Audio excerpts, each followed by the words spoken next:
যারা আপনার শরীক হয়ে কোরবানি দেন, আমাদের অনেক আছে না যে 3 জন 4 জন 5 জন মিলে অথবা 7 জন মিলে কোরবানি দেন।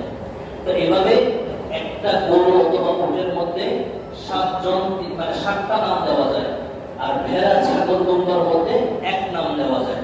তাহলে একটা গরু যদি কেউ ক্রয় করে, আমাদের দেশে গরুর বেশিটা ক্রয় করা হয়, ওই গরুর মধ্যে 7 জন অংশগ্রহণ করতে পারবেন। তো যারা শরীকে কোরবানি দেন, শরীকে কোরবানি দেওয়া জায়েজ, শরীকে কোরবানি দেওয়া কি জায়েজ।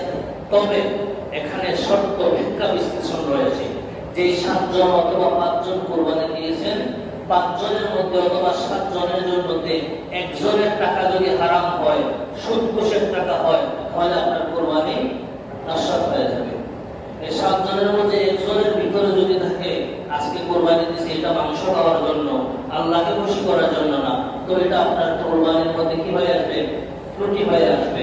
এবং এই যারা শরীকে কোরবানি দিবেন, ওনারা কোরবানির গোশতগুলি একদম মেপে মেপে সমান করে দিবেন। আন্দাজ করে দিয়ে দাও হয়ে গেছে, এগুলি করে দিলে হবে না, একদম মেপে মেপে দিতে হবে। কি করতে হবে? একদম মাপ করে ওজন করে সমান সমান ভাগ করতে হবে।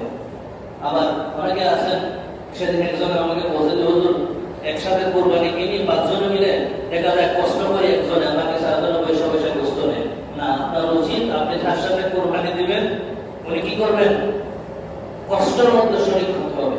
আপনি একজনের উপর বোঝা চাপাইয়ে দিয়ে আপনি বসে আছেন, কিন্তু আপনি শরীক দিলেন, টাকাও সেম দিলেন, গোস্তও সেম দিলেন, কিন্তু কষ্টের বেলা একজনকে বেশি বোঝাইয়ে দিলেন, তাহলে আপনার ভিতরে পরহেজগারিতা কিন্তু থাকলো না, পরহেজগারিতা থাকলো না। পরহেজগারিতা যেন আমাদের ভিতরে থাকে।